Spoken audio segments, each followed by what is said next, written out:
Salutations à tous, j'espère que vous vous portez bien. Aujourd'hui, je voulais vous parler des panneaux solaires photovoltaïques, de leur fonctionnement et notamment de leur arnaque commerciale. Petite parenthèse pour ceux qui voudraient plus d'informations sur le manga que je suis en train d'élaborer, dans la description vous trouverez un lien qui vous mènera vers une autre vidéo qui vous expliquera absolument tout ce qu'il y a à savoir. Sur ce, je vous dis bonne vidéo à tous. Ce qui m'a principalement motivé pour faire cette vidéo, c'est qu'il y a de ça quelques semaines, j'ai reçu un appel d'une société anonyme, enfin une société dont je tairai le nom, qui a tenté de me vendre des panneaux solaires photovoltaïques, sachant que je suis étudiant, que j'en ai ni l'utilité ni le besoin. Je lui ai donc dit non merci, ça ne m'intéresse pas. Elle a insisté, j'ai répondu non merci. Elle a insisté une deuxième fois, j'ai dit bon, toi tu veux jouer, on va jouer, lancez votre monologue et je répondrai après. Elle a commencé son monologue durant 5 minutes, et dès qu'elle a fini, je lui ai posé des questions de plus en plus complexes. Du genre, est-ce que vos panneaux solaires sont-ils monocristallins ou polycristallins? Quelle est la durée de vie de vos cellules photovoltaïques? Sont-ils recyclables ou revalorisables? Et après, je lui ai lancé un petit problème mathématique. Sachant qu'il est midi, un jour ensoleillé d'été sur la Côte d'Azur, en prenant en compte que le panneau solaire polycristallin est incliné parallèlement au soleil et qu'il fait une température de 32 degrés à l'extérieur, quelle sera la rentabilité réelle de mon panneau solaire qui mesure 1 mètre carré? À ce moment-là, elle a senti que sa formation commerciale n'était plus très utile. Du coup, elle a changé de tactique, elle m'a dit « Attendez, je vais vous passer mon responsable ». Je me suis dit « Ah, le patron ». Donc il me fait « Bonjour monsieur », et là je me suis rendu compte que ce mec était un politicard refoulé. Quand je lui ai posé une question, il mettait 20 minutes à répondre à la question, et en plus me répondait par une entourloupe de politiciens du genre je détourne la question du sujet, je fais oublier la question à la personne qui me l'a posée, et finalement je ne réponds pas dans le fond. Du coup j'ai laissé tomber, je lui ai dit « Non merci, ça m'intéresse pas, au revoir ». Et là, je me suis dit, bon, faudrait qu'on en parle réellement des panneaux solaires, puisque je considère que ce n'est actuellement pas au point du tout. Et je vais vous expliquer pourquoi. D'abord, je vais vous montrer comment fonctionne réellement un panneau solaire, et après on va pouvoir en parler autour d'une table. Le fonctionnement d'un panneau solaire est relativement simple dans l'ensemble. Il existe une couche inférieure et une couche supérieure sur le panneau solaire. La couche supérieure contient du silicium et du phosphore, alors que la couche inférieure contient du silicium et du bore. Ce sont les trois éléments chimiques qui ont un intérêt particulier pour les panneaux solaires et qui permettent son fonctionnement.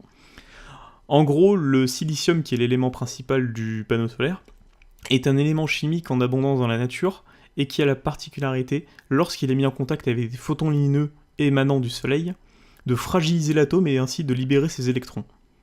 Et le phosphore est là pour accentuer cette libération. Et la couche inférieure est là pour réceptionner ces électrons, notamment grâce au bore qui lui possède moins d'électrons que les autres atomes présents, et augmente ainsi le transfert positif-négatif.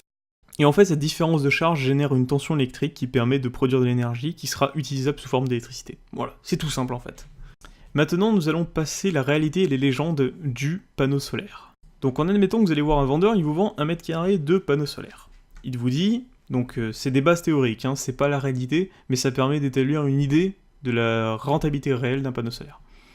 Il va vous dire que donc sur 1 mètre carré, le soleil va délivrer 1500 watts. 1500 watts, c'est bien, s'il est capable de délivrer ça le soleil, ça veut dire qu'avec ça, je pourrais alimenter mon chauffage, de façon continue, sans utiliser l'électricité d'une centrale nucléaire. Et c'est une erreur de penser ça, car il y a des petites subtilités à prendre en compte. Déjà, en premier temps, il existe deux types de panneaux solaires, c'est les panneaux solaires monocristallins et polycristallins. Je vais pas tout vous expliquer, mais en gros, le monocristallin est un panneau solaire avec un grand rendement, et en fait il est utilisé uniquement par des professionnels et aussi par l'aérospatiale, tout simplement car le panneau solaire est capable d'absorber de l'énergie de façon beaucoup plus importante qu'un polycristallin. En gros, c'est le haut de gamme du panneau solaire. Le polycristallin, c'est celui qui est vendu aux particuliers, c'est-à-dire nous, le tiers état, lol, et beaucoup plus inférieur. Pour vous donner une idée, un monocristallin a un rendement réel entre 20 et 30%, alors que le polycristallin a un rendement entre 10 et 15%, quasiment la moitié. Cela veut dire que sur les 1 mètre carré donc, de réception lumineuse qu'on a du soleil, sur les 1500 watts, on n'obtient que 15% avec un polycristallin. On va dire 10% pour arrondir, c'est-à-dire en réalité 150 watts. Déjà, ça vous met un petit froid, J'ai pas pris en compte encore l'inclinaison du panneau solaire sur le soleil. Évidemment que le soleil bouge automatiquement, si vous mettez votre panneau solaire en face du soleil, dans quelques heures il ne le sera plus. Et du coup la rentabilité va être diminuée par ça. Alors je ne connais pas les facteurs réels, mais ça diminuera votre rentabilité. Et il y a un dernier point, c'est qu'évidemment, si vous n'avez pas de soleil, automatiquement vous avez beaucoup moins de rendement. Alors certes, même s'il y a des nuages, vous avez quelques photons lumineux qui arrivent à passer à travers, mais réellement, ça divise encore votre rentabilité. Et du coup, il ne sera efficace et réellement que dans les endroits lumineux, comme par exemple entre le nord de la France et le sud de la France, il y a une grosse différence, ça, bon, nous le savons tous. Mais vu qu'il y a plus de soleil, la température va augmenter, comme vous le savez, les panneaux photovoltaïques sont noirs, et du coup, le noir absorbe la chaleur plus facilement. Et qui dit augmentation de la température, dit aussi baisse de rendement. Il faut savoir que la température optimale des panneaux solaires est en moyenne 25 degrés. Et pour chaque degré augmenté, vous perdez environ 0,4% de rendement. Alors du coup, imaginons que vous êtes sur la Côte d'Azur en plein été, votre panneau solaire il va atteindre les 35 degrés, du coup 35 degrés, vous avez 10 degrés de supérieur à la température optimale, donc du coup vous diminuez de 4% votre rendement. Il faut savoir aussi qu'une cellule photovoltaïque a une durée de vie en moyenne 25 ans, et qu'à partir de 10 à 15 ans, le rendement diminue encore de 20%. Une dernière problématique s'impose face aux panneaux solaires, c'est le recyclage. Alors à ce niveau-là, je ne pourrais vous répondre avec certitude à 100%. Je peux faire des hypothèses, je peux vous répondre concrètement ce que je sais, mais je ne sais pas si ça reflètera la réalité. Peut-être partiellement la réalité. En fait, j'ai plusieurs témoignages qui se contredisent. J'avais questionné des professeurs, j'avais questionné des représentants de fabricants, j'avais questionné des personnes qui étaient responsables de panneaux solaires, et toutes me donnent des réponses plus ou moins différentes. En gros, ce que je sais, c'est que c'est 85% du panneau solaire qui est recyclable. Mais le problème, c'est que le démantèlement des panneaux solaires, la main-d'œuvre et tout, coûte extrêmement cher aux fabricants. Et finalement, je ne sais. D'autres me disent qu'ils sont entreposés dans des fosses. Je sais pas réellement quelle est la réalité. Qu'est-ce que vous savez sur le domaine? Si vous avez des informations, n'hésitez pas à les donner dans les commentaires.